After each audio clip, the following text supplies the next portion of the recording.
안녕하세요. 사연을 부탁해입니다. 오늘의 사연을 소개하겠습니다.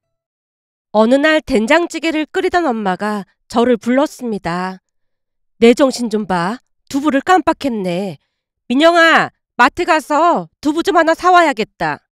그러게 아까 빼먹은 거 있는지 잘 보라고 했잖아. 그러게 말이다. 지금 된장찌개 끓여야 하니까 얼른 가서 사와. 엄마가 손까지 내저으며 급하게 말을 하는 모습에 제가 꾸역꾸역 자리에서 일어났는데요. 순간 새언니가 바람같이 일어나서 신발을 신으며 말했습니다. 아가씨, 제가 다녀올게요. 아니에요. 제가 다녀오면 되는걸요. 아가씨 하루 종일 일하고 왔는데 백수인 제가 가는 게 맞죠. 금방 다녀올게요. 라며 새언니가 급히 문을 열고 나갔는데요. 엄마가 고개를 내저으며 조용히 중얼거렸습니다. 암튼 성격 하나는 참 좋다니까.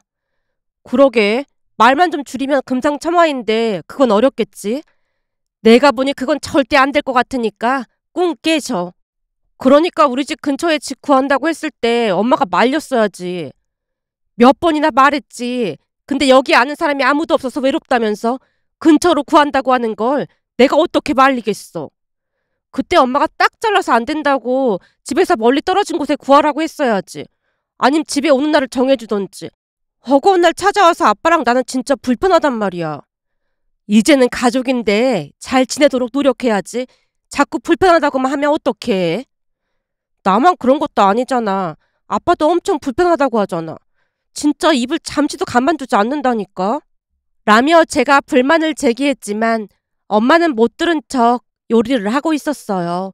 그런데 잠시 후 벽시계를 보던 엄마가 짜증스레 말했어요. 네 새언니는 두부 공장으로 두부 사러 갔다니? 나간 지가 언젠데 아직까지 안 들어오고 있어. 보나마나 어디서 또 수다 떨고 있겠지. 빨리 두부 넣어야 하니까 네가 한번 가봐. 내가 어딜 가서 찾아. 마트까지 가면서 주변을 잘 살펴보란 말이야. 그러다 보면 분명히 입이 허공에 둥둥 떠있는 그런 형체가 보일 거야. 형체는 또 뭐야. 아무튼 내가 못 산다 못 살아. 차라리 새언니 찾는 것보다 두부를 새로 사오는 게 더 빠를 것 같은데. 곧 밥 먹어야 하는데 사람을 찾아야 할 거 아니야. 알았어. 내가 찾아서 끌고 올 테니까 기다리고 있어봐. 라며 제가 투덜대며 문을 열고 밖으로 나왔는데요.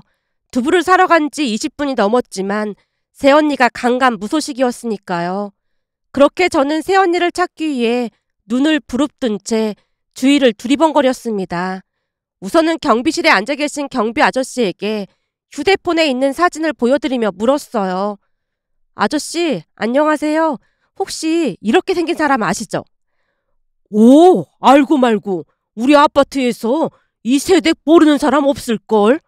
근데 이 세댁 시누인가 보구만. 네? 그걸 어떻게 아세요? 이 세댁이 시누이가 좋은 회사 다닌다고 엄청 자랑하고 다녔거든.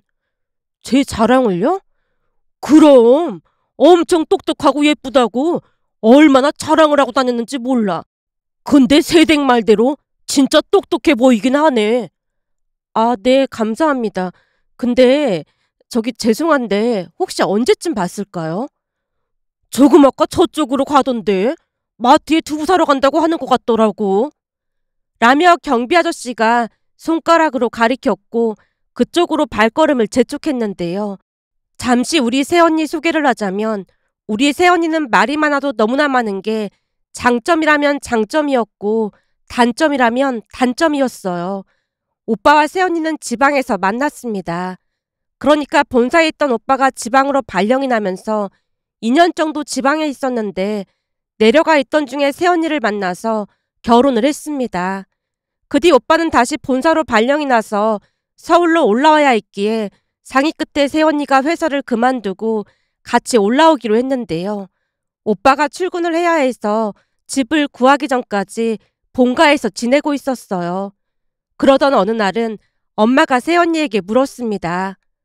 집 알아보러 다닌 지 한참 됐는데 왜 소식이 없어? 여기저기 다녀보긴 했는데 마음이 좀 그래요. 마음이 그렇다니? 그건 무슨 말이야? 사실 제가 태어나서 지금까지 지방인 고향에서만 지냈잖아요.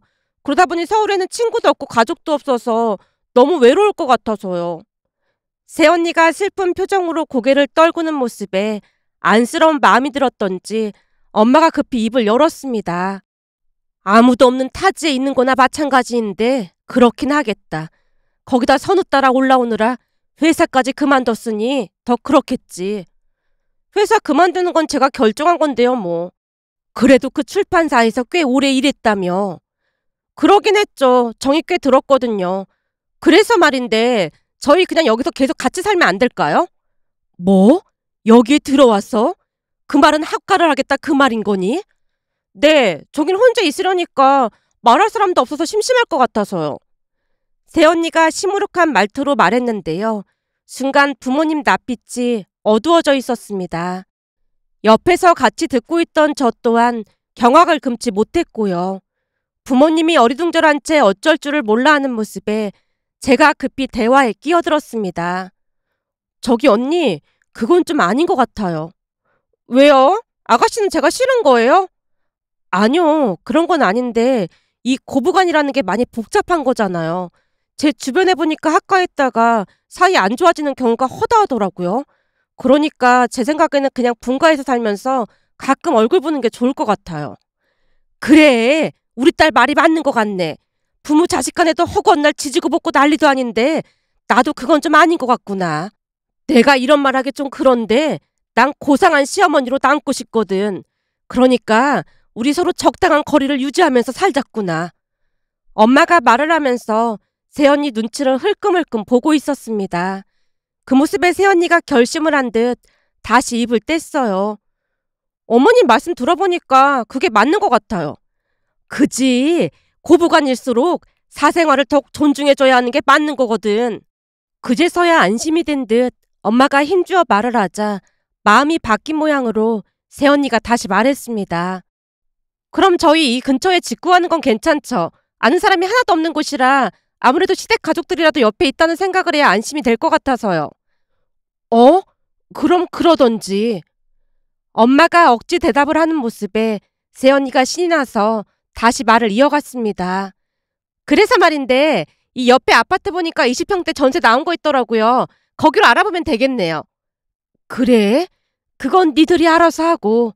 라는 엄마 말이 채 끝나기도 전에 새언니가 바람같이 달려나갔습니다. 새언니가 나가자마자 엄마가 안도의 한숨을 내쉬며 말했어요. 민영아, 네가 때마침 말을 아주 잘했다. 학가한다는 말에 내가 아주 시겁했잖니. 난 말문이 턱하고 막혀서 어떻게 해야 하나 머리가 안 돌아가던데 역시 똑똑해서 그런가? 우리 딸이 위기 대처 능력이 아주 뛰어나네. 엄마, 똑똑해서 그런 게 아니라 나도 살아야 하니까 그런 거지. 만약 새언니랑 오빠가 여기 들어와서 산다고 하면 난 나가 살아야 할 판국이잖아. 그러니 내가 그럴 수밖에 없지. 거기다 새언니가 학가고 싶다고 하니까 아빠 눈가가 촉촉해지면서 근심 걱정이 가득해 보이더라고. 그러니 내 입장에서는 잽싸게 방어를 할 수밖에 없잖아. 하긴 그렇네. 네 새언니가 여기 들어와서 살면 제일 불쌍한 게 네 아빠긴 하지. 우리가 아빠를 바라보자 아빠가 크게 고개를 끄덕였습니다. 사실 우리 아빠는 진중한 성격으로 말수가 적은 편이었거든요. 그러다 보니 아빠와 새언니는 서로 상극이라고 해도 과언이 아니었습니다. 오빠가 본사로 다시 발령이 났다며 두 사람이 집으로 들어온 뒤로 아빠가 두통약을 달고 살 정도였거든요. 새언니는 참 대단한 사람으로 한시도 입을 가만두지 않았으니까요. 오죽했으면 아빠가 오빠를 따로 불러서 경고 아닌 경고를 했을 정도였어요. 니들 대체 언제 나갈 거야? 집은 알아보러 다니긴 하는 거야? 지금 알아보고 있는데 이래저래 만만치가 않아서요. 만만치가 않다는 말이 무슨 말이야? 아무래도 지방이랑 가격 차이가 좀 나다 보니까 잘 알아봐야 할 것 같아서요. 말 빙빙 돌리지 말고 요점만 말해봐. 진주랑 결혼하더니 너도 말이 많아진 것 같아. 그러니까 돈이 부족하다 그 말인 거야? 아빠가 짜증스러운 목소리로 묻자 오빠가 눈치를 보며 고개를 끄덕였고 아빠가 다시 물었습니다. 그럼 대체 얼마가 부족하다는 거야? 그 돈 우리가 빌려주면 되는 거야? 네? 아버지께서요? 길게 말할 필요 없고 얼마나 필요한지 말이나 해. 대신 공짜로 주는 거 아니니까 매달 갚아 나갈 생각하고 매정해 보일지는 모르겠지만 차용증 쓰고 매달 갚는다는 약속하면 빌려주마. 진짜요? 얼마까지만 해도 절대 도움 안 줄 거라고 하셨잖아요. 글쎄 얼마 필요한지나 말해. 내일 당장 입금해 줄라니까. 아빠가 양미간을 찌푸리며 말했습니다. 그렇게 아빠는 오빠에게 돈을 빌려줬는데요. 아빠가 돈을 입금하자마자 오빠가 제게 전화를 걸어왔습니다. 민영아, 아버지 무슨 문제 있는 거 아니겠지? 아빠가 왜? 아니 평소에 우리한테 도움받을 생각하지 말고 자립해서 살라고 누누이 말씀하셨잖아. 근데 돈을 빌려주신다고 하니까 이상해서 그렇지. 오빠, 지금 그걸 몰라서 묻는 거야? 모르다니 뭘 모른다는 거야? 오빠는 눈치가 없어도 너무 없었는데요. 얼마나 심각한 사태인지 감조차 잡지 못하고 있는 것 같아 보였습니다. 그 모습에 오빠에게 단도직입적으로 말했어요. 오빠, 요즘 아빠 두통약 달고 사는 거 모르지? 아버지 어디가 안 좋으신 거야? 아니, 그런 게 아니라 새언니가 말이 너무 많아서 엄청 스트레스 받고 있단 말이잖아. 가뜩이나 말수가 적은 아빠 입장에서는 얼마나 힘드시겠어? 그러니까 얼른 직구해서 나가라는 말이잖아. 사실 나도 이런 말까지는 안 하려고 했는데 회사에서 종일 일하고 퇴근해서 집에 오면 새언니가 회사에서 무슨 일이 있었는지 어찌나 집요하게 캐묻는지 나도 힘들긴 매 한 가지야. 집이라는 공간이 편히 휴식을 취하는 공간이잖아? 근데 새언니가 들어온 뒤로 그 휴식이 사라진 기분이야.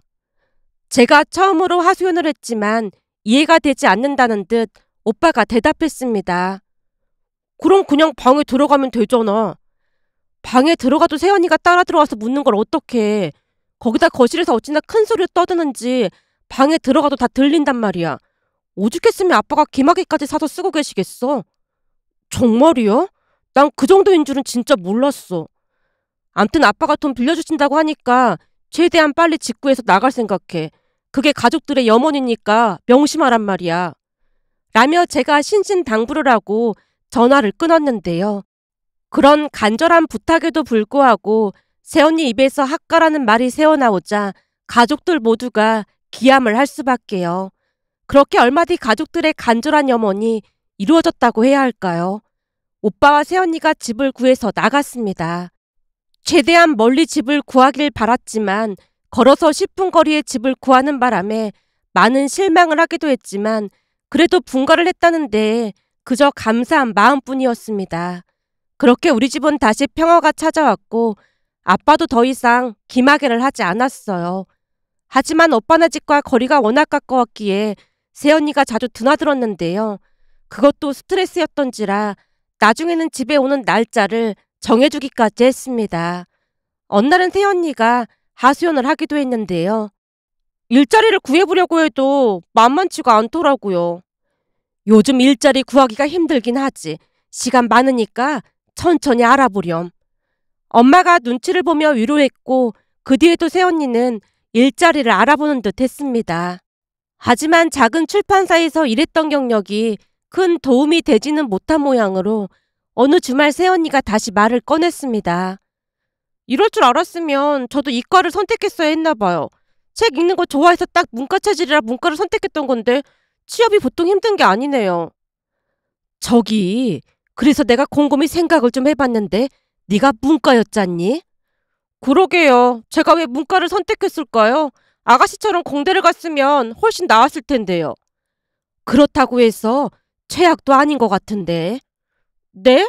그게 무슨 말씀이세요? 내가 들어보니 내 친구 딸은 그 웹소설인가 뭔가 써서 돈을 꽤 번다고 하더라고. 웹소설이요? 저도 그건 알고 있는데 그게 절대 쉬운 게 아니에요. 그렇지. 물론 쉽지 않겠지. 근데 네가 나름 말도 재미있게 잘하고 그러잖니. 거기다 출판사에서 일까지 해봤으니까 한번 도전은 해볼 만하지 않을까? 제가 웹소설을요? 그래. 못할 게 뭐가 있어. 조금 있으면 임신 준비도 한다면서 차라리 취업하는 것보다는 웹소설 그런 거 해보는 게 훨씬 낫지 않겠니? 그래서 내가 내 친구 딸한테 물어봤더니 방법을 자세히 알려주더라 그 말이야. 여기 내가 이렇게 다 적어놨으니까 이거 읽어보고 한번 조금씩 써봐. 엄마가 글씨가 빼곡히 적힌 노트를 새언니에게 내밀었는데 새언니가 놀란 채 대답했습니다. 이걸 어머님께서 다 작성하셨단 말이에요? 내가 말이야, 친구 딸이 하는 말을 하나도 빠짐없이 다 받아 적었다니까. 걔가 엄청 바쁜데 나한테만 시간을 내준 거라고 하니까 한번 참고해서 써봐. 거기다 인터넷에도 자료가 많다고 하니까 한번 찾아보고. 어머님, 정말 감사합니다. 제가 성공하면 꼭 은혜 갚을게요. 만약 성공하면 6대4 어때요? 나한테 돈 안 줘도 되니까 열심히 해볼 생각이나 해. 라며 엄마가 새언니에게 책도 몇 권 건넸고 새언니가 기쁜 표정으로 돌아갔습니다. 그런데 그 뒤 신기한 일이 일어났는데요. 일주일이 넘도록 새언니가 집에 발길도 하지 않았거든요. 결국 일주일이 넘어가자 엄마가 오빠에게 전화까지 해서 물었어요. 선우야, 요즘 진주는 뭐하고 지내는 거야? 요즘 진주 글 쓰느라 엄청 바빠. 밤에 글 잘 써진다고 하면서 밤새도록 글 쓰고 나 출근 전에 아침밥 챙겨주고 자는 것 같더라고. 그래? 어떻게 글은 잘 써진대? 모르겠어. 그래도 워낙 책을 많이 읽어서 그런지 얼추 써지긴 하는 모양이야. 잘됐다, 잘됐어. 근데 엄마가 무슨 일로 전화를 다 한 거야? 아니, 요즘 진주가 하도 조용하길래 걱정도 되고 그래서 전화해봤지. 그럼 오늘 본가에 가보라고 할까? 아니야. 진주 피곤할 텐데 뭐하러 그래. 지필 작업에 몰두해야 하니까 입도 뻥끗하지 마. 라며 엄마가 급히 전화를 끊었답니다. 그날 집에 들어갔더니 엄마가 신나서 새언니 근황을 중계했어요. 그래서 요즘 지필 작업에 열중하고 있다잖니. 진짜 이러다 새언니 유명한 작가 되는 거 아니야? 그러면 좋게 하겠지만 너무 기대는 하지 마. 그게 보통 어려운 일이 아니라잖니. 이런 말 하면 안 되겠지만 요즘 집이 너무 조용해서 머리가 좀 맑아진 기분이야. 아빠도 퇴근하면 일찍 집에 들어오시잖아. 그러게 말이야. 나도 요즘은 조용히 커피 마시면서 사색할 시간도 있고 얼마나 좋은지 모르겠어. 라며 엄마도 신나서 대답했습니다. 그렇게 새언니는 한동안 발길을 끊은 채 열심히 지필 작업에 몰두했고 몇 달이 지난 어느 날 드디어 새언니가 집에 찾아와서 말했어요. 어머님, 우리 이번 주 주말에 외식해요. 제가 맛있는 거 사드릴게요. 뭐야, 그럼 혹시 웹소리 잘 된 거야? 엄마가 눈을 커다랗게 뜨고 물었는데요. 새언니가 머리를 긁적이며 기가 막힌 말을 꺼냈습니다. 아니, 그런 게 아니고 그 웹소설은 다 말아먹었는데요. 아, 그랬어? 근데 내가 들어보니까 그게 쉬운 일은 아니라고 하더구나.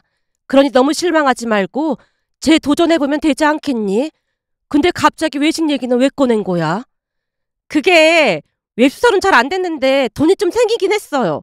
이상한 방법이긴 하지만 이것도 제가 직접 돈을 번 건 맞으니까 가족들이랑 맛있는 거 먹으러 가고 싶어서요. 너 혹시 무슨 아르바이트라도 하고 다닌 거니? 아니, 그게 아니라 이걸 어떻게 말씀드려야 할지 좀 난감하긴 한데요. 사실은 웹소설 쓴 게 잘 안 돼서 속상한 마음에 터덜터덜 걸어다니고 있었거든요.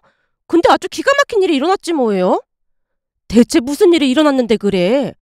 그게 제가 터덜터덜 걸어가다가 보니까 전봇대에 전단지가 붙어있더라고요. 혹시 아르바이트 그런 전단지 말하는 거니?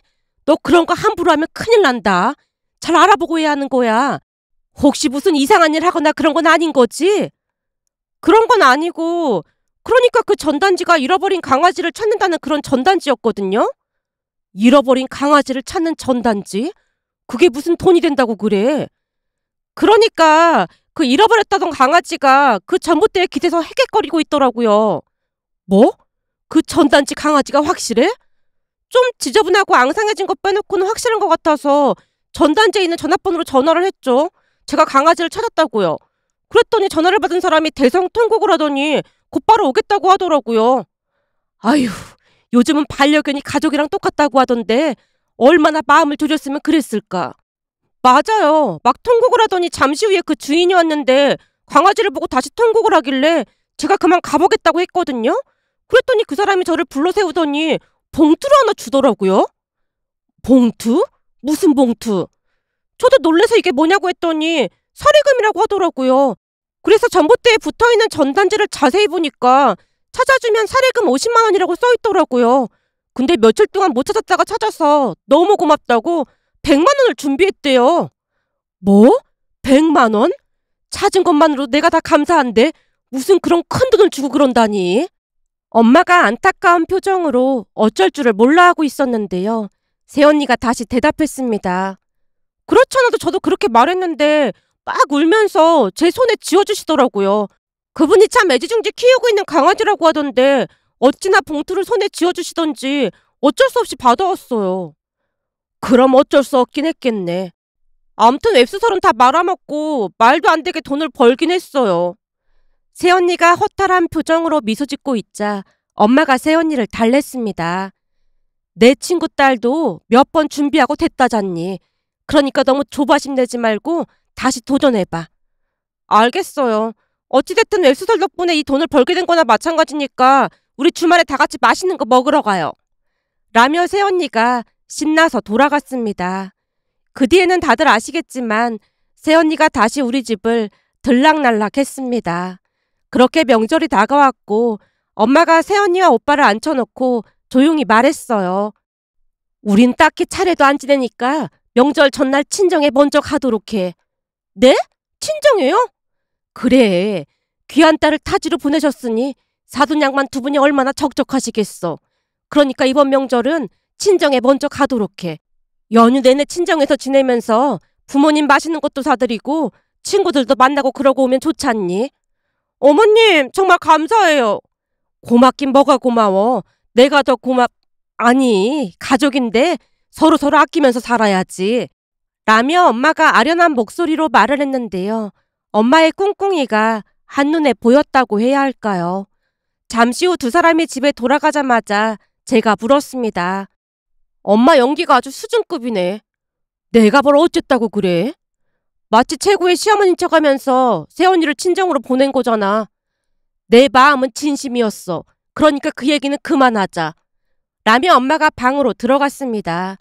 그렇게 얼마 뒤 명절이 다가왔고 부모님이 한우 선물 세트까지 준비해서 오빠 차에 넣어주며 배웅까지 했는데요. 두 사람이 내려간 지 얼마나 됐을까요? 안 사둔 어르신이 엄마에게 전화를 걸어왔습니다. 예, 사부인 잘 지내셨죠? 라고 엄마가 인사를 했다는데 안 사둔 어르신이 기겁을 한 채 말을 꺼냈다네요. 사부인도 잘 지내셨죠? 근데 사부인 이러시는 거 아닙니다. 아니 그게 무슨 말씀이세요? 우리 딸이 시집을 갔으니 그쪽 집안 사람인데 명절 전날 친정에 오는 게 말이나 되는 소리입니까? 이 동네에서 그러면 소방 맞는다는 전설도 있습니다. 예? 전설이요? 예, 전설이요. 여기서는 시집간 딸이 명절날 오는 경우는 절대로 없습니다. 그래서 제가 지금 바로 돌려보냈습니다. 네? 아들 며느리를 돌려보냈단 말입니까? 그럼요. 시집간 딸이 명절에 친정에 오다니 이게 보통 큰일이 아니거든요. 우리 딸이 많이 부족하지만 시집을 갔으니 앞으로는 사부인께서 책임지고 잘 좀 가르쳐 주십시오. 아니 굳이 그러실 필요가 없는데 타지에 보내놔서 보고 싶으실까봐 그랬습니다. 아닙니다. 저희는 1년에 한두 번만 봐도 충분합니다. 김씨 집안으로 시집 갔으면 그 집 사람으로 살아야 하는 게 맞는 거 아니겠습니까? 사부인, 그럼 저는 이만 전화 끊겠습니다. 라며 안 사둔 어르신이 급히 전화를 끊었다네요. 얼마 뒤 오빠와 새언니가 다시 돌아왔고 엄마가 오빠에게 조용히 물었습니다. 아니 처가에서 쉬다가 오라니까 왜 오고 그랬어? 그게 장모님께서 1년에 한두 번만 보자고 하시더라고. 그래도 시집간 딸이 보고 싶었을 것 같은데 곧장 돌려보내시다니 이상하네. 엄마, 사실은 처남이 그러는데 우리들 결혼식 끝나자마자 처가댁에 모여서 친척들까지 다 같이 만세 삼창을 외쳤대. 뭐? 만세 삼창을? 그게 무슨 말이야? 그러니까 장모님뿐만 아니라 처가댁 친척들까지 수다쟁이 진주가 사라져서 이제 살 것 같다고 만세까지 불렀다고 하더라고. 그게 정말이야? 그럼 설마 그래서 니들을 바로 올려보낸 거야? 그런 거 같아. 근데 장모님이 엄마한테 너무 감사하다고 선물 세트를 바리바리 사서 보내셨어. 맙소사, 이게 웬일이라니? 엄마가 식탁에 털썩 주저앉았지만 새언니는 그저 해맑은 표정으로 아빠와 대화를 하고 있었는데요. 두 사람이 온 지 채 1시간이 지나지 않았지만 아빠는 이미 넋이 나간 듯해 보였습니다. 그 모습에 웃어야 할지 울어야 할지 분간이 되지 않는 듯 엄마가 긴 한숨을 내쉬고 있었고요. 그렇게 우리는 새언니에게 조금씩 길들여져 가고 있었다고 해야 할까요? 비록 새언니가 말이 많아서 피곤한 부분이 없잖아 있긴 했지만 다행히도 새언니는 마음이 따뜻한 사람이었습니다. 혹시나 사돈어르신이 과일이나 특산물을 보내주시면 항상 우리를 먼저 챙기곤 했으니까요. 거기다 오빠와 어디 여행이라도 다녀오면 잊지 않고 작은 선물이라도 챙겨오곤 했습니다. 그런 새언니의 마음을 잘 알기에 우리도 새언니에게 잘하려 노력했어요. 그러던 어느 날은 지방에 사시던 할머니께 연락이 와서 급히 다녀왔는데요. 할머니와 친하게 지내시던 분이 주무시던 중 갑자기 세상을 떠나셨다고 했습니다. 그 바람에 우리 가족 모두 깜짝 놀랄 수밖에 없었고 엄마가 할머니를 설득했어요. 어머님, 이제 친구분도 안 계신데 같이 올라가요. 여기 계시면 계속 친구분 생각나실 거 아니에요. 난 답답한 그런 아파트에서 숨 막혀서 못 살아. 종일 집안에만 틀어박혀 있어야 하는데 얼마나 심심할 거야. 그럼 당분간만 올라가셨다가 조금 안정되시면 모셔다 드릴게요. 지금 어머님 얼굴이 말이 아니에요. 괜찮다고 해도 그런다. 그 친구분도 주무시다가 돌아가셨잖아요. 몰랐으면 몰라도 얘기 다 들었는데 어머니만 여기 두고 우리만 어떻게 올라가겠어요. 그럼 며칠만 있다가 다시 내려올 거야. 알겠니? 엄마가 그 어느 때보다 단호하게 말을 하자 할머니도 더 이상 거절하지 못한 채 억지로 따라 나섰습니다. 그런데 우리에게 있어 새언니가 구세주가 될 줄 누가 알았겠습니까? 처음에는 걱정 가득한 표정으로 뚱해 계시던 할머니 곁을 새언니가 함께 했습니다. 할머니, 할아버지랑은 어떻게 만나신 거예요? 라는 말을 시작으로 끊임없이 할머니께 말을 걸었고 처음에는 경계심 가득한 눈으로 새언니를 바라보던 할머니도 조금씩 마음을 열어갔습니다. 며칠이 지나고 난 뒤 엄마가 할머니께 물었어요. 어머님, 우리 진주 그러니까 며느리가 말이 너무 많죠. 말이 많은 게 조금 흠이긴 한데 마음씨 아주 착하니까 이해해 주세요. 난 심심하지 않아서 좋더구나. 처음에는 이상하다 싶었는데 시간이 갈수록 참 재미있어. 정말요? 그럼 보면 볼수록 순하고 참 착한 것 같아. 착하긴 엄청 착하죠. 말만 좀 줄이면 좋을 텐데 그게 좀 아쉽지만요. 라며 엄마가 아쉬움을 드러내기도 했지만 어느 순간부터 할머니와 새언니는 둘도 없는 단짝이 돼서 정말 잘 지냈습니다. 정말 신기했던 건 그 뒤 할머니께서 내려가신다는 말을 꺼내지도 않았어요. 새언니는 어마어마한 친화력으로 할머니를 모시고 다니면서 동네 사람들에게 할머니를 소개하고 다니기도 했습니다.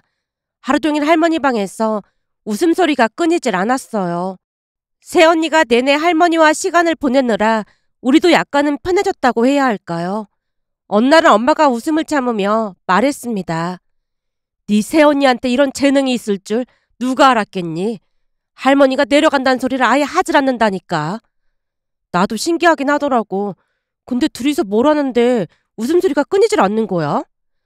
나도 모르겠어. 그 뭐냐 컴퓨터로 고스톱 치는 거 가르쳐준다고 하던데 할머니가 아주 좋아하시는 모양이야. 요즘 할머니가 다시 식사도 잘하시고 산책도 다니시고 그러다 보니 안색도 많이 좋아져서 이제 한시름 났다니까. 글쎄 어제는 네 아빠가 새언니한테 용돈하라고 100만 원을 줬지 뭐니. 할머니 모시고 맛집도 다니고 그러던데 100만 원 줄만하지. 사실 나도 할머니한테 용돈 드리고 있거든. 근데 앞으로 매달 드릴 생각이야. 네가 할머니한테 용돈을? 새언니한테 맨날 얻어만 먹지 말고 가끔 할머니도 맛있는 거 사주라고 했더니 진짜 좋아하시더라고. 아유, 내가 자식 농사는 아주 잘 지었다니까. 어떻게 그런 기특한 생각을 했을까나. 나 월급 꽤 많이 받거든. 그 정도는 아무것도 아니야. 그래도 할머니가 많이 밝아지셔서 얼마나 다행인지 모르겠어. 난 요즘 새언니한테 너무 고맙다니까. 그러게 말이다. 나도 요즘은 네 새언니가 취직한다고 할까봐 아주 무서울 지경이라니까. 라며 새언니 칭찬을 하고 있던 것도 잠시 할머니 방에서 큰 소리가 나더니 새언니가 후다닥 뛰어나오며 외쳤습니다. 할머니, 진정하세요. 내가 그걸 어떻게 본 건데 잠깐 조는 사이에 1억을 잃어? 네가 사람이야? 죄송해요. 제가 어떻게든 다시 벌어놓을게요. 라며 새언니가 도망치듯 밖으로 뛰쳐나갔습니다. 그 모습에 엄마가 놀란 채 물었어요. 어머님, 이게 다 무슨 소리예요? 1억을 잃다니요. 어머님한테 그런 돈이 어디 있었어요? 아니, 그게 아니라 내가 그 고스톱을 몇 날 며칠을 해서 열심히 벌었거든. 근데 내가 잠깐 조는 사이 진주가 그걸 다 잃었지 뭐냐. 아, 컴퓨터 게임 고스톱 말씀하시는 거예요? 내가 그걸 어떻게 본 건데 그런 초짜한테 홀라당 날려먹을 수가 있어. 새언니가 뛰쳐나간 문을 노려보며 할머니가 소리쳤는데요. 어찌나 웃음이 나오던지 이를 악물고 참아야만 했습니다. 그 뒤 며칠 동안 새언니 모습이 보이지 않자 할머니가 엄마에게 말했어요. 나 화 풀렸으니까 진주한테 이제 와도 된다고 해봐. 네, 알겠어요. 라며 엄마가 새언니에게 전화를 했더니 새언니가 단숨에 뛰어왔는데요. 며칠 사이 새언니 얼굴이 말이 아니었습니다. 며칠 사이 너 얼굴이 왜 그래? 눈이 퀭한데 어디 아픈 거야? 그게 아니라 잃은 돈 복구하느라 컴퓨터로 밤새 고스톱 쳤거든요. 뭐? 그럼 그동안 고스톱 하느라 조용했던 거야? 네, 제가 잃은 건 복구를 해야 하잖아요. 내가 못 살겠다 진짜. 아무리 그래도 얼굴이 그게 뭐야. 할머니 방에 가서 낮잠 좀 자고 있어. 라는 말에 새언니가 할머니 방에 들어갔는데 자라는 잠은 안 자고 할머니와 쉼없이 수다를 떨어대고 있었습니다. 그런데 뭐가 그리도 재미있는 것인지 할머니께서 집안이 떠내려가라 웃고 계셨어요. 참 명물은 명물이야. 신기하다 신기해. 라며 엄마가 감탄을 했고요. 지금도 할머니와 새언니는 아주 잘 지내고 있는데요. 명절을 앞둔 며칠 전 사돈어르신에게 전화가 걸려왔습니다. 사부인, 이번에도 김서방이랑 진주 절대로 여기로 보내면 안 됩니다. 걱정하지 마세요. 우리 며느리가 요즘 너무너무 바빠서 친정 갈 시간이 없을 것 같거든요. 예? 그게 무슨 말씀이세요? 진주가 취업을 했나요? 그런 건 아닌데 암튼 눈코 뜰 새 없이 바쁘답니다. 그러니 아무 걱정하지 마시고 즐거운 명절 보내세요. 아, 예. 사부인도 즐거운 명절 보내세요.